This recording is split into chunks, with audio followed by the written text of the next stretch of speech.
Assalamualaikum warahmatullahi wabarakatuh. Perkenalkan, nama saya Muhammad Randy Saputra dari kelas 4EA Politeknik Negeri Sriwijaya, program studi D3 Teknik Elektronika.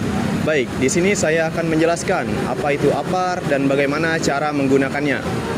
Pada materi ini, kita akan membahas pengertian api dan kebakaran, klasifikasi kebakaran, jenis-jenis APAR, serta cara penggunaan dan faktor yang menyebabkan kegagalan pemadaman. Berikutnya ialah definisi dari api. Api adalah reaksi pembakaran yang terjadi karena adanya bahan bakar, oksigen, dan sumber panas. Api dapat berasal dari bahan padat, cair, maupun gas yang mencapai titik nyalanya. Selanjutnya yaitu pengertian kebakaran. Kebakaran sendiri ialah merupakan kondisi ketika api tidak dapat dikendalikan sehingga menimbulkan kerugian terhadap manusia, bangunan, peralatan, maupun lingkungan sekitar. Selanjutnya yaitu segitiga api. Api hanya dapat terbentuk jika terdapat 3 unsur, yaitu bahan bakar, oksigen, dan panas. Jika salah satu unsur tersebut dihilangkan, proses pembakaran akan berhenti. Selanjutnya yaitu pengertian APAR. APAR adalah alat pemadam api ringan berupa tabung yang berisi media pemadam dan dapat dioperasikan oleh satu orang. APAR digunakan untuk memadamkan kebakaran pada tahap awal sebelum api membesar. Baik, berikut klasifikasi kebakaran kelas A. Kebakaran kelas A terjadi pada bahan padat non-logam seperti kayu, kertas, kain, karet, dan plastik. Media yang umum digunakan adalah air, foam atau powder multipurpose. Selanjutnya yaitu klasifikasi kebakaran kelas B.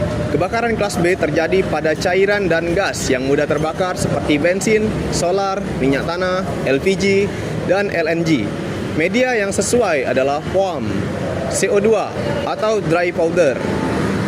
Berikutnya klasifikasi kebakaran kelas C dan D. Kelas C terjadi pada peralatan listrik yang masih bertegangan sehingga memerlukan media yang tidak mengantarkan listrik. Kelas D terjadi pada logam seperti magnesium dan titanium yang membutuhkan powder khusus. Jenis-jenis media APAR.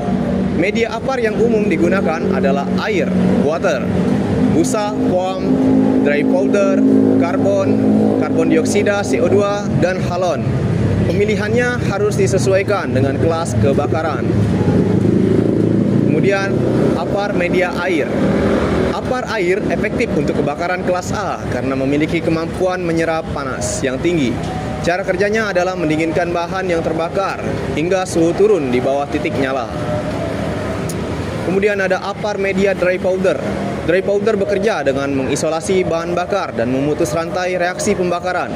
Terdapat powder reguler untuk kelas B dan C, multipurpose untuk kelas A, B, C, serta special powder untuk kelas D. Selanjutnya yaitu APAR media CO2, karbon dioksida efektif untuk kebakaran kelas B dan C. CO2 tidak mengantarkan listrik, tidak meninggalkan residu, serta mampu mengurangi kadar oksigen di sekitar sumber api. Selanjutnya yaitu APAR media foam.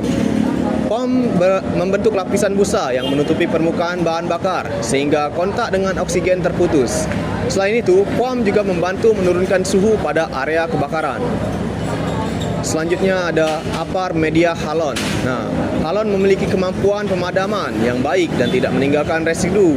Namun penggunaannya dibatasi karena dapat merusak lapisan ozon dan berdampak buruk bagi lingkungan.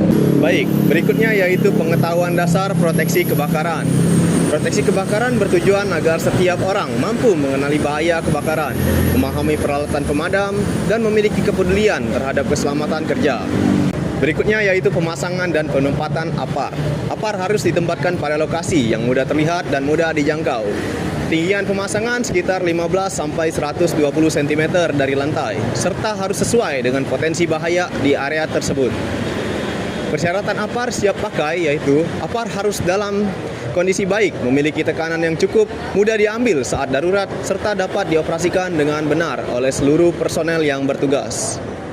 Penyebab kegagalan APAR, yaitu kegagalan dapat terjadi karena ukuran APAR tidak sesuai, tekanan hilang akibat kebocoran, media menggumpal, penempatan yang salah, atau pengguna yang belum terlatih. Oke, baik, selanjutnya saya akan mempraktekkan cara penggunaan APAR yang benar, yaitu pas.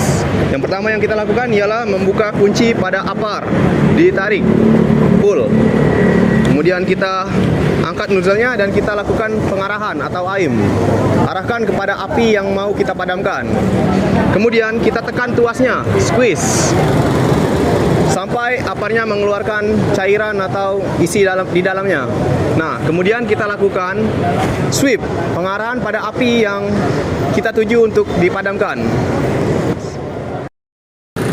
Baik, mungkin sekian yang dapat saya jelaskan. Lebih kurangnya saya mohon maaf, kepada Allah saya mohon ampun. Terima kasih telah menyaksikan penjelasan dari saya. Sampai ketemu di video berikutnya. Saya akhiri, wassalamualaikum warahmatullahi wabarakatuh.